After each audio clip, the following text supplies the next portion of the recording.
하나님 말씀 보겠습니다. 오늘 말씀은 로마서 8장 14절에서 18절 말씀입니다. 우리가 로마서 8장 14절에서 18절을 함께 읽겠습니다. 무릇 하나님의 영으로 인도함을 받는 사람은 곧 하나님의 아들이라. 너희는 다시 무서워하는 종의 영을 받지 아니하고 양자의 영을 받았으므로 우리가 아빠 아버지라고 부르짖느니라. 성령이 친히 우리의 영과 더불어 우리가 하나님의 자녀인 것을 증언하시나니 자녀이면 또한 상속자 곧 하나님의 상속자요 그리스도와 함께한 상속자니 우리가 그와 함께 영광을 받기 위하여 고난도 함께 받아야 할 것이니라. 생각하건대 현재의 고난은 장차 우리에게 나타날 영광과 비교할 수 없도다. 아멘. 여러분은 아빠라는 단어를 떠올리면 어떤 생각이 드시나요? 그리고 아버지에 대한 여러분의 이미지는 어떤 것입니까? 저는 대학교 4학년 때 아빠가 돌아가셨습니다. 그때 당시 아빠 나이가 50세셨고 갑자기 뇌출혈로 쓰러지셔서 열흘 동안 코마 상태에 계시다가 천국에 가셨죠. 그래서 이별을 준비할 시간이 없었습니다. 게다가 장녀인 저는 이제 장례식 때 울지도 못했어요. 제가 무너지면 엄마와 두 동생도 다 무너질 것 같았죠. 그러니까 누군가는 정신을 차리고 있어야 했습니다. 그런데 장례식 그 후가 문제였어요. 이루 말할 수 없는 슬픔과 그리움이 그냥 파도처럼 덮치는데 거의 매일 밤 하나님 앞에서 울었던 것 같아요. 제 평생에 흘릴 눈물의 양이 있다면 그때 80% 이상을 다 흘린 것 같습니다. 어느 정도 그리고 시간이 지나서 눈물이 좀 잦아들었다 이런 생각이 들었을 때 되돌아보니까 3년이라는 시간이 지났더라고요. 제 기억 속에 남아있는 아빠는 정말 자애로운 분이셨고 지혜롭고 또 박식하기도 하고 위트도 있는 분이었습니다. 너무나 감사한 것은 아빠에게 받았던 그 지극한 사랑 때문에 제가 하늘 아버지의 사랑을 수용하기가 너무나 용이했다는 겁니다. 육신의 아버지가 이토록 좋은 분이라면 도대체 하늘 아버지는 얼마나 좋은 분일까? 육신의 아버지가 나를 이토록 사랑하신다면 도대체 하늘의 아빠는 얼마나 나를 사랑하시는 걸까? 이런 생각을 정말 자주 했던 것 같습니다. 제가 하나님을 향해서 열린 마음과 또 무한한 신뢰를 가질 수 있었던 것은 육신의 아빠, 그분의 지극한 사랑 때문이었습니다. 이 땅의 아버지는 제게 영혼의 아버지를 영접하게 하고 또 사랑하게 하는 좋은 그런 토양을 마련해 주셨다는 생각을 하고 있습니다. 오늘 본문에서 바울은 너희가 양자의 영을 받았으므로 아바 아버지라고 부를 수 있다고 말씀합니다. 여기서 아바 아버지는 원어로 보면 아바 호 파테르입니다. 아바는 아람어이고 호 파테르는 헬라어예요. 그러니까 아람어는 그 아빠라는 말이고 호 파테르는 그 아버지라는 말입니다. 근데 여기서 주로 아바라는 것은 아이들이 주로 쓰는 말인데 자기 아버지를 향해서 친근하게 부르는 이름입니다. 그러니까 아바호 파테르를 우리말로 그대로 옮기면 아빠 그 아버지 이렇게 되는 거죠. 하나님은 우리에게 이 아빠 아버지라는 이름을 선물해 주셨습니다. 그럼에도 정작 우리는 그 이름의 깊이라든지 또 그 이름의 위대함, 그 소중함을 잘 모르는 것 같습니다. 그래서 오늘 아침에는 이 아빠 아버지라는 이 이름 속에 담겨진 그 의미에 대해서 우리가 함께 살펴보기를 원합니다. 먼저 아빠 아버지라는 이름은 성령께서 우리에게 주신 은혜의 이름입니다. 15절 말씀 보시면은 너희는 다시 무서워하는 종의 영을 받지 아니하고 양자의 영을 받았으므로 우리가 아빠 아버지라고 부르짖느니라고 말씀하죠. 원래 우리는 하나님의 자녀가 아니었습니다. 하나님은 원래 우리의 아버지가 아니었어요. 우리는 죄의 오염과 타락으로 인해서 하나님과 원수된 자들이었습니다. 그러나 죄인인 우리가 길이요 진리요 생명 되신 그 예수님을 영접하게 되면서 거룩하신 성령께서 우리 안에 들어오시게 되고 내주하게 되신 거죠. 그래서 우리가 진정 그리스도의 사람인지 아닌지는 어디에서 결판이 나느냐? 성령 하나님이 내 안에 계시느냐 계시지 않느냐 거기에 달려 있다는 겁니다. 원래 성부 하나님을 향하여 아버지라고 부를 수 있는 분은 오직 하나님의 독생하신 아들 예수 그리스도밖에 없었습니다. 그러나 성령께서 그 아들을 믿는 우리도 하나님의 자녀가 되는 그 은혜를 또 권세를 우리에게 부어주신 겁니다. 또한 성령께서 친히 우리를 인치셔서 끊임없이 우리가 하나님의 자녀됨을 증언해주고 계시죠. 그래서 성령의 또 다른 이름이 바로 양자의 영인 것입니다. 죄인이었던 우리가 하나님 아버지를 아빠라고 부를 수 있는 것은 결코 당연한 일이 아닌 겁니다. 아빠 아버지는 성령께서 우리에게 부여해 주신 특별한 은혜의 이름입니다. 우리 옆집에 아무리 훌륭하고 좋은 그런 아저씨가 산다 할지라도 우리 아이들이 그분을 향해서 아빠라고 부르지는 않습니다. 왜냐하면 아빠와 아버지는 천지 차이니까요. 아빠는 아빠고 아저씨는 아저씨인 겁니다. 그런데 우리가 누군가를 아빠라고 부르기 위해서는 반드시 적어도 다음 두 조건 중에 하나는 맞아야 합니다. 하나는 내가 진짜 그분의 자녀로 출생하는 겁니다. 그렇지 않으면 내가 그분의 양자로 들어가는 겁니다. 이 두 가지 외에는 아빠라고 부를 수 있는 경우가 없다는 거죠. 근데 예수 그리스도의 영이신 성령께서 우리를 하나님 아버지의 자녀가 되게 하셨다는 겁니다. 그리고 그 성령님은 날마다 줄기차게 우리가 의심할지라도 우리 안에서 우리가 하나님의 자녀인 것을 확신하도록 매일같이 증언해주고 계신다는 거죠. 우리는 원래 하나님의 자녀가 아니었지만 그 아들의 영, 그 성령을 우리에게도 부어주심으로 우리는 하나님의 호적에 입적된 양자가 된 것입니다. 두려움과 어두움의 영으로 눌려있던 우리를, 악한 마귀의 종되었던 우리를 예수님께서 그 속죄의 피로 구속하셨고 우리를 지존자의 아들로 삼아주셨습니다. 그러므로 우리가 하나님을 이제는 아빠 아버지라고 부를 수 있는 것이고, 이것은 전적으로 그 배후에서 역사하신, 주권적으로 역사하신 그 성령의 역사인 것입니다. 우리가 나의 의지대로 교회에 나온 것 같고 내 결단으로 예수님을 믿게 된 것 같아도 사실은 그렇지가 않다는 거예요. 누구든지 성령이 아니고는 예수님을 나의 주 나의 하나님으로 고백할 수 없다고 했습니다. 내가 스스로 결정해서 예수님을 믿은 것 같아도 실상은 성령께서 우리 안에서 역사하신 은혜의 결과라는 것입니다. 성령님은 마치 고리와 같아서 우리와 예수님을 연결시키십니다. 그리고 성령님은 마치 딱풀과 같아서 우리를 예수님께 접붙이시고 완전히 밀착시키시고 연합시켜 주십니다. 한번 생각해 보시기 바랍니다. 바로 엊그제 일도 아니고 2000년 전 골고다 언덕에서 있었던 그 사건이 오늘 도대체 나와 무슨 상관이 있다는 걸까요? 내가 내 눈으로 직접 본 것도 아니고 만져본 것도 아닌데 도대체 예수님이라는 분이 나랑 무슨 상관이 있느냐는 거죠. 또 성경에 나타난 그 초자연적인 수많은 기적들을 우리는 어떻게 맨정신으로 납득하고 이해할 수가 있을까요? 또 믿을 수 있을까요? 예수님이 나에 대해서 대속의 죽음을 죽으셨는지 부활하셨는지 어떻게 알겠습니까? 사실 이성적이고 합리적인 생각을 하는 사람이라면 절대로 예수님을 믿을 수 없을 겁니다. 못 믿는 것, 안 믿는 것이 어쩌면 당연한 거예요. 그러나 그럼에도 불구하고 우리는 그 예수님이 믿어지는 겁니다. 하나님의 존재가 믿어지고 하나님의 창조가 믿어지고 그분의 사랑이 믿어집니다. 그리고 우리가 죄인인 것이 믿어지는 거죠. 그분이 나를 위해서 죽으신 것이 믿어지고 그분이 나를 위하여 부활하신 것이 우리는 믿어지는 겁니다. 우리는 이제 하나님을 아빠 아버지라고 부르고요. 그리고 그분을 이 세상 그 누구보다도 더 사랑하는 것입니다. 이 세상에서 가장 큰 기적은 바로 이 예수님을 믿고 사랑하는 것이 가장 큰 기적이라는 거예요.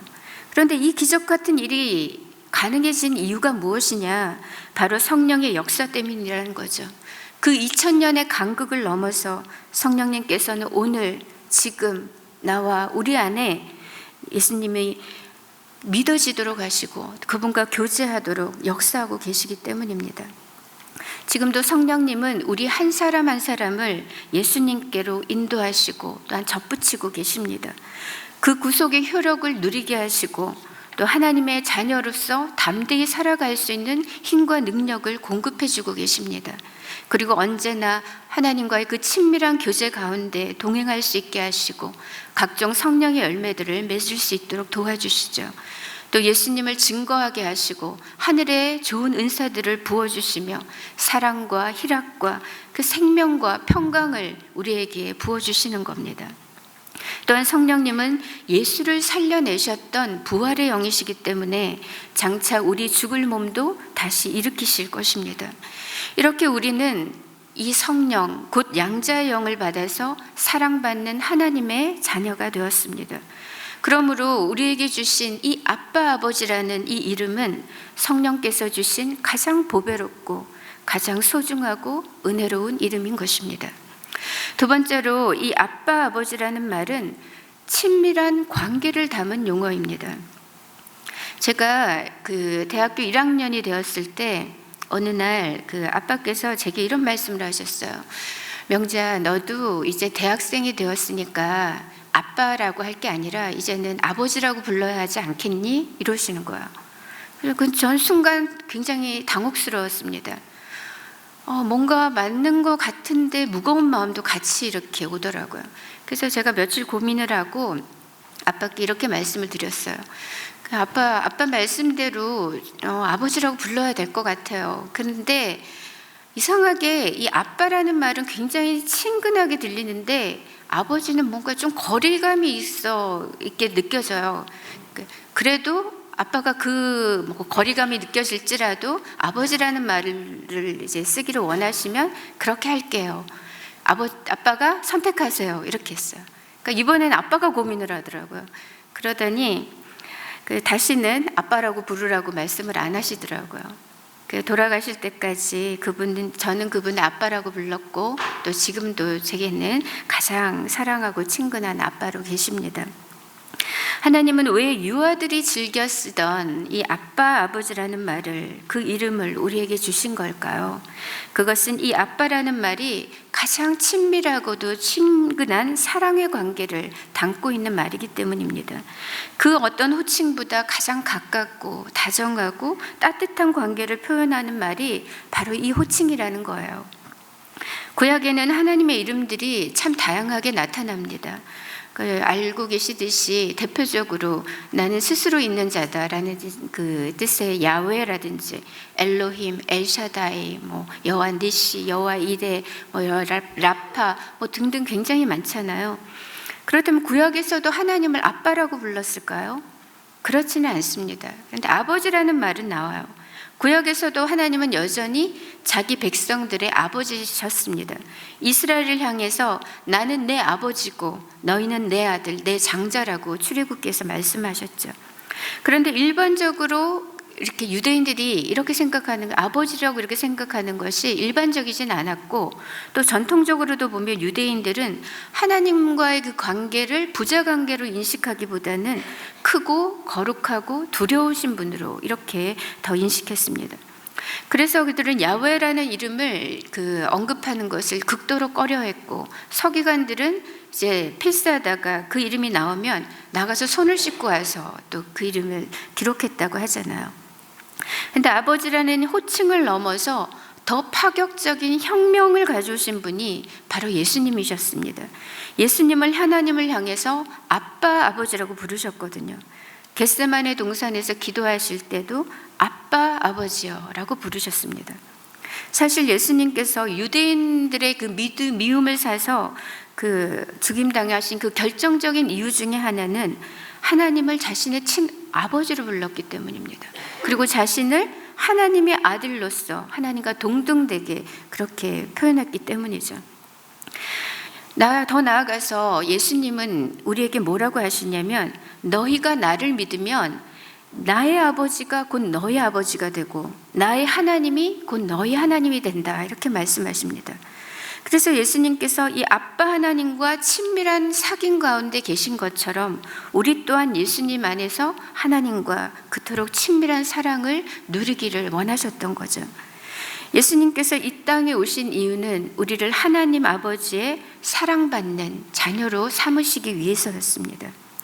거룩한 하늘 아버지의 양자가 되게 하심이었죠. 예수님은 우리에게 양자의 영을 부어주셔서 이제는 그 어떤 두려움도 없이 거리낌도 없이 담대하게 하나님을 향하여 아빠 아버지라고 그렇게 부를 수 있게 하셨습니다. 그러므로 이 아빠 아버지라는 호칭은 자녀된 우리들에게 있어서 가장 친근하고 복된 은혜의 이름인 것입니다. 마지막으로 이 아빠 아버지라는 이름 속에는 상속자로서의 특권과 의무가 들어있습니다. 우리가 양자의 영을 받았다고 할 때 이 양자라는 말은 법률적인 용어거든요.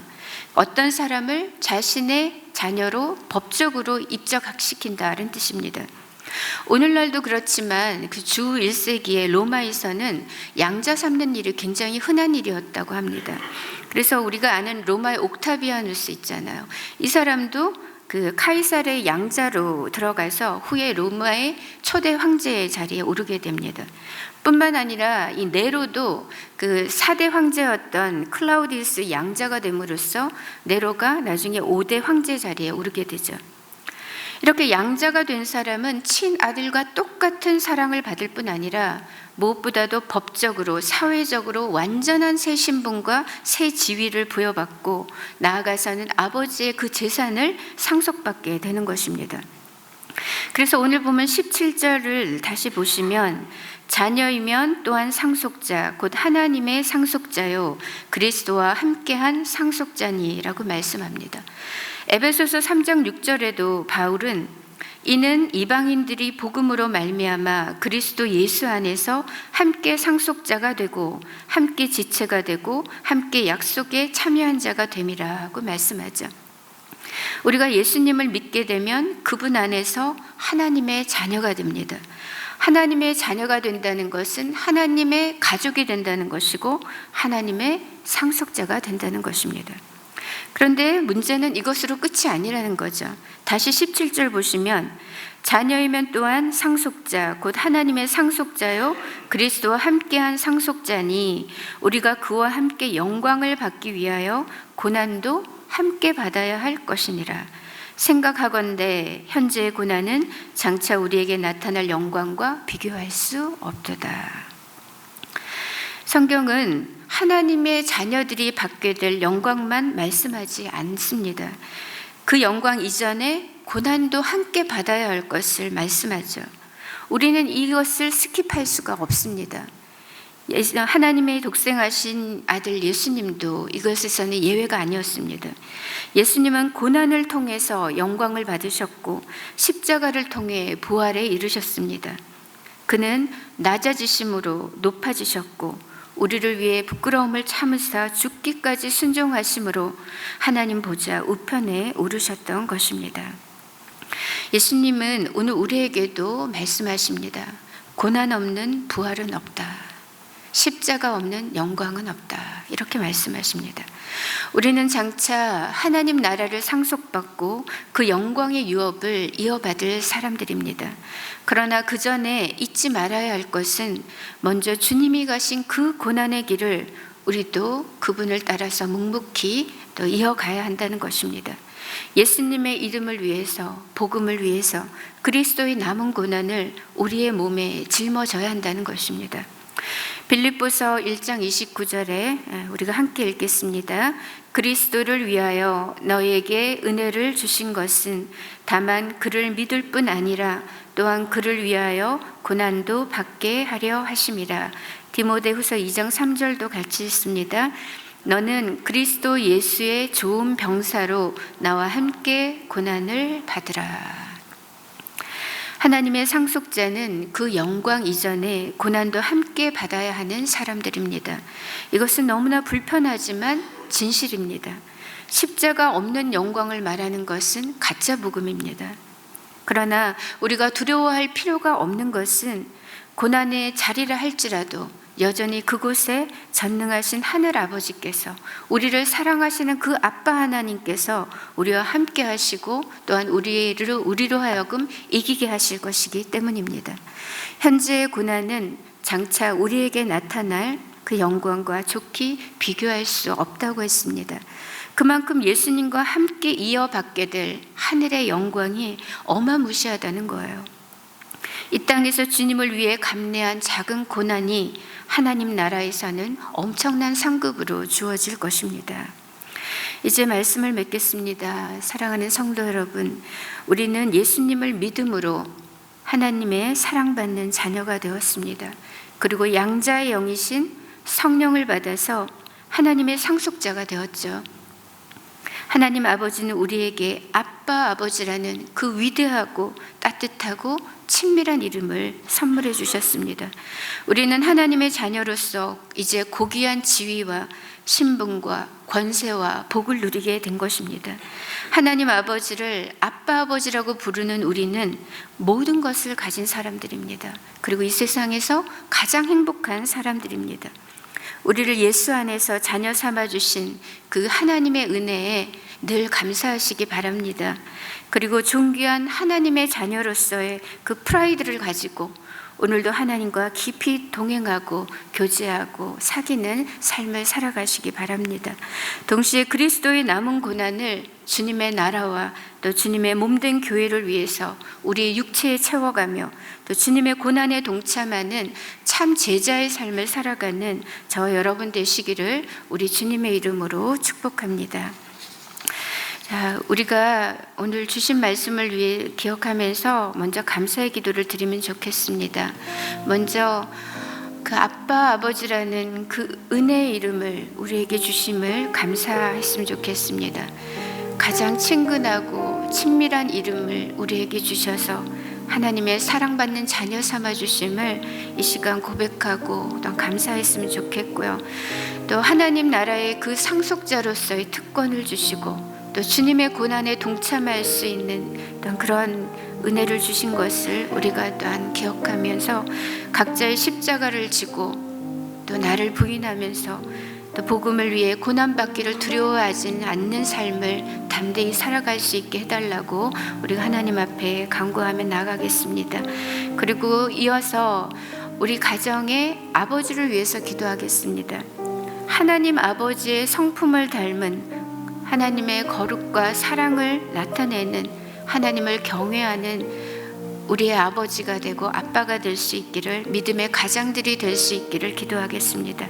그래서 자녀들에게 그리스도의 향기와 믿음의 모델이 되는 그런 우리 은혜샘물교회 모든 아빠들이 되고 아버지들이 될 수 있기를 우리가 중보했으면 좋겠습니다. 먼저 감사기도 드리고 우리 가정의 아버지를 축복하면서 함께 기도하겠습니다.